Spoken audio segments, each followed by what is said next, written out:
Saudações, senhores. Quero compartilhar com vocês um documentário que eu acabei de assistir de François Mauriac, já bem idoso no final da vida. Ele foi entrevistado num jornal literário da época, perguntando como é que ele compôs o estilo dele. E François Mauriac, com seu bom humor, responde: Olha, eu nunca parei para pensar nisso. E um dos motivos pelos quais François Mauriac nunca tinha reparado nisso para escrever seus romances é que todo o seu ser convergia para a criação. E uma criação que se debruçava sobre a realidade, mas formulada por uma experiência interior. Ela é experienciada duas vezes. Na visão e inserido no contexto, e também mentalmente, criando uma narrativa. O assunto que eu quero tratar hoje aqui é a sua dificuldade, a dificuldade de muitas pessoas, que é de conseguir manter as decisões que foram tomadas.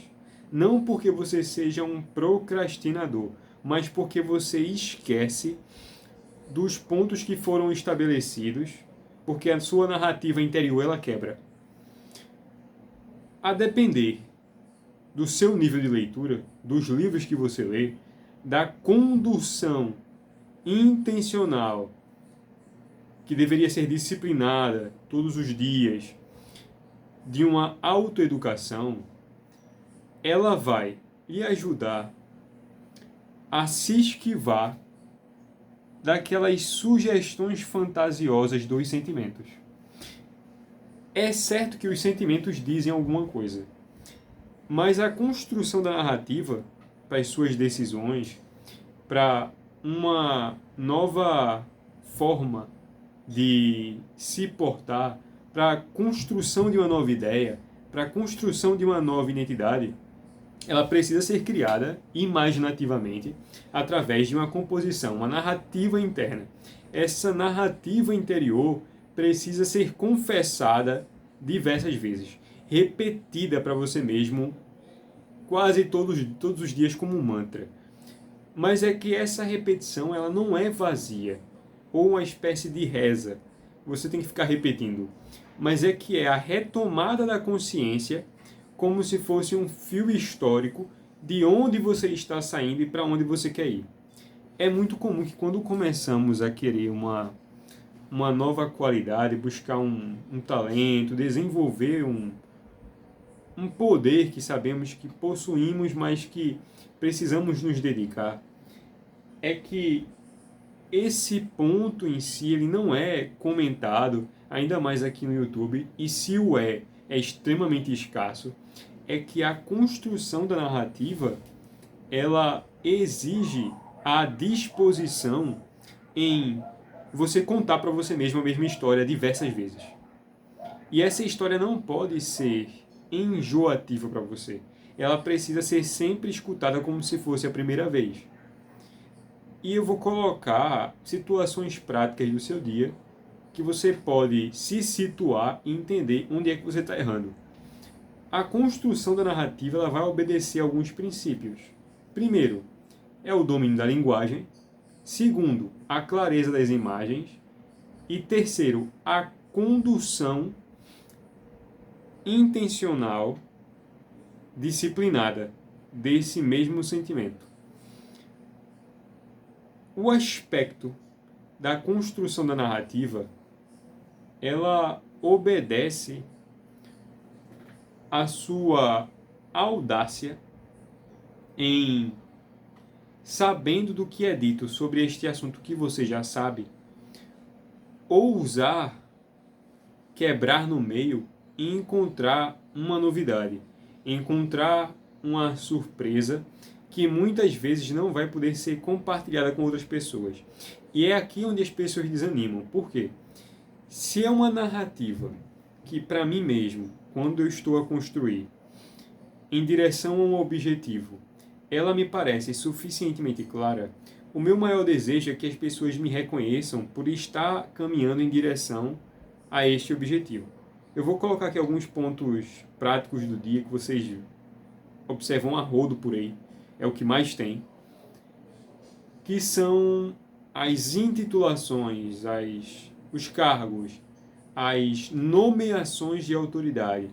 Qualquer pessoa que entra na graduação, ela vai em sua rede social e coloca cursando psicologia ou cursando direito, ela se identifica com aquela imagem da qual ela quer ser vista enquanto mantém essa condução até o objetivo final.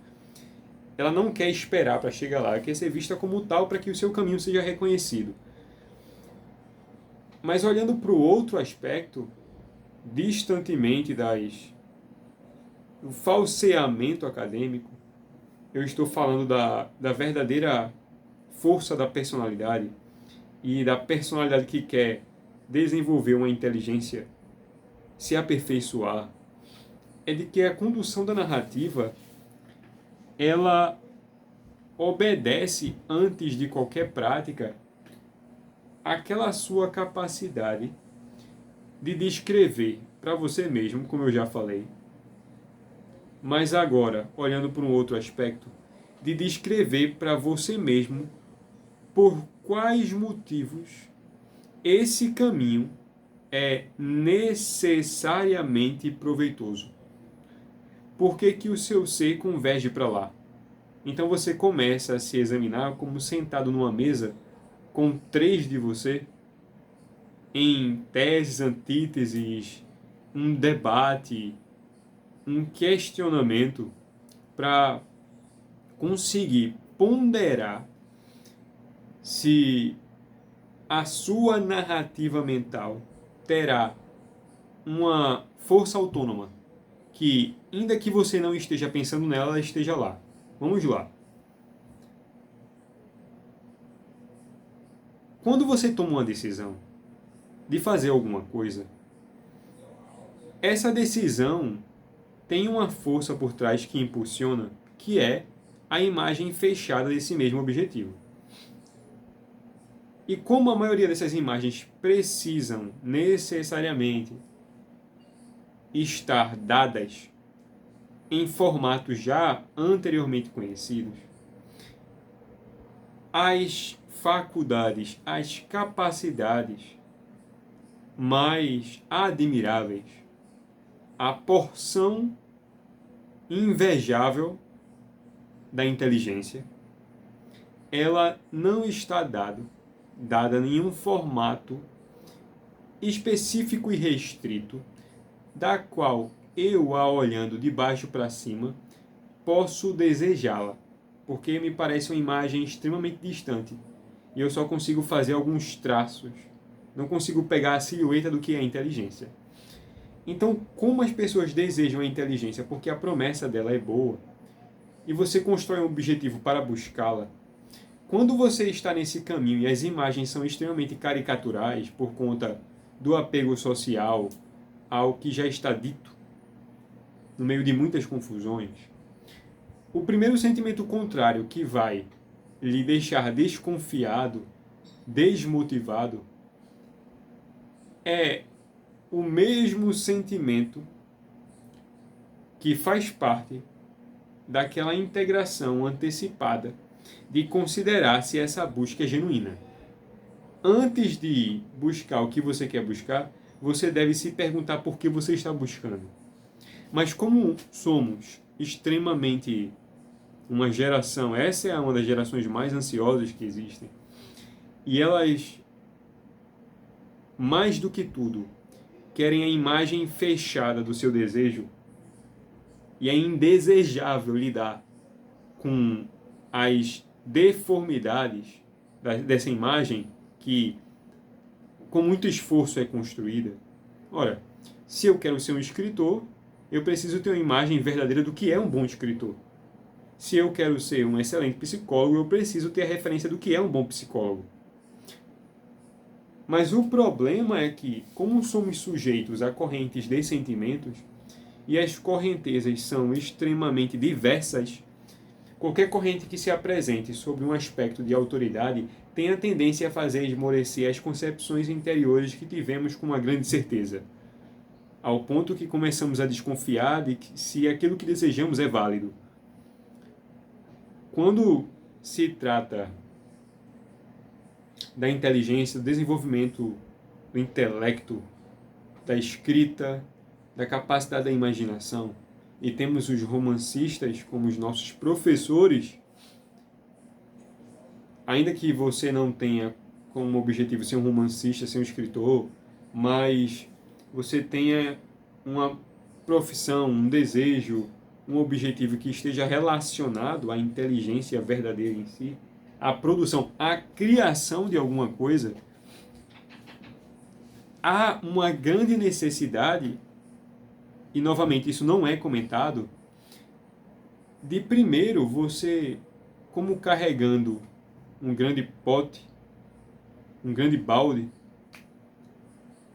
você extrair as coisas que você guardou na consideração dessa sua máxima. Ora, você está se dedicando à leitura, você está lendo Dostoiévski, Balzac, Dickens, Flaubert, os grandes escritores, você percebeu que eles são necessários, viu as porções de vidas, as experiências inumeráveis que estão lá lançadas, mas há muito lixo em você.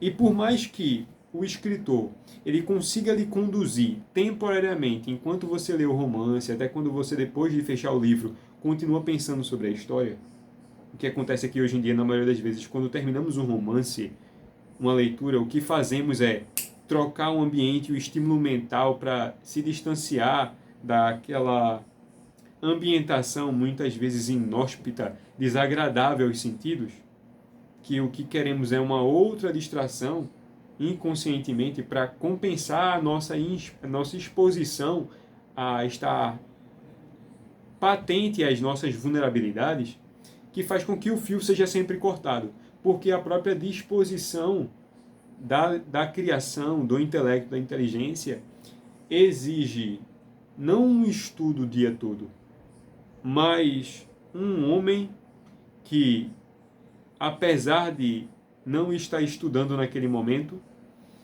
há um lado dele que está absorvendo tudo. E isso é muito difícil. Mas voltando, essa busca específica, ela precisa ser conduzida por uma imaginação que não seja interrompida, uma narrativa que não seja confundida com outra coisa, que você possa substituir e se dar por satisfeito. É o que mais acontece. Um dos motivos pelo qual houve uma paralisação no conhecimento do brasileiro é de que as narrativas, as boas histórias foram cortadas. Os bons romancistas foram destruídos e foram substituídos por linguagem solta, frases de efeito e contentamento popular. E o contentamento popular assumiu o encargo de dizer o que é uma boa literatura, apesar de não ter uma capacidade para classificá-la. Os bons críticos literários não mais existem. E como não há um homem que, sob essa baqueta moral da inteligência, de conduzir aqueles que possuem grandes incertezas de se há qualidade no que estão vendo, fazendo ou estudando, entrega às pessoas a comparação através da congruência do sentimento com o sentimento pré-existente dentro de mim, gerando muitos enganos. Então, se você tem uma grande dificuldade em conduzir as suas próprias escolhas porque você perde o fio da meada, é exatamente porque você não se debruçou durante muito tempo à disposição de um desconcerto, não entender absolutamente nada, mas esse seu não entender absolutamente nada em comparação a um objetivo da qual você está se dirigindo, exige uma capacidade de uma consciência plenamente exposta a absorver as coisas exteriores sem perder o fio que mantém as imagens que você desejaria para chegar onde você quer. A narrativa interior, ela não só exige uma extensa leitura. Sabe aquelas pessoas, você já viu aquelas pessoas que elas possuem uma capacidade de conduzir a fala, de em debater um tema, em conversar sobre qualquer assunto, ela consegue se manter no assunto até o final e chegar ao desfecho, em comparação a outras pessoas que substituem assuntos conforme o sentimento desloca a palavra, o que faz com que você não consiga concluir absolutamente nada. Tudo fica em aberto. Não aberto porque há uma profundidade que engole qualquer pressuposição de término ou pressa por um desfecho, não é isso. Mas as portas ficam abertas porque o indivíduo não possui uma capacidade imaginativa tal para segurar a porta por muito tempo. A arte da narrativa pressupõe contar a mesma história para si diversas vezes, sem enjoar, e a capacidade de conduzir o pensamento sobre o mesmo problema sem ser deslocado pelos sentimentos. Isso somente uma extensa leitura pode te dar. Ou você tem aquelas pessoas que elas têm um humor muito flutuante, porque os sentimentos mudam as reações, os sentimentos mudam inclusive o estado de absorção das coisas, e ela experiencia a mesma interação por uma forma totalmente aversiva. É uma forma de decomposição da narrativa. É um monte de pedaço solto, não há ordem e nunca se chega a lugar algum. Só há caos. O caos só tem um único trabalho: destruir para ser colocado algo novo e esse algo novo seguir um curso firme. Mas o caos, como um senhor, imperador sob o trono, o que ele vai produzir é um loop infinito. É a incapacidade de concluir, ou melhor, a incapacidade de aprofundar qualquer coisa. Contra isso, não só a leitura e a autoeducação, mas depois de ter lido extensamente, meditar sobre as leituras como tomando para si o problema do que você leu. Não querendo um desfecho para tentar entender a história, não é isso, mas experienciando a leitura. A leitura conduz à imaginação, forma a imaginação, a boa leitura, os bons escritores, mas a ausência dela tira qualquer ordem. Por hoje é só, senhores.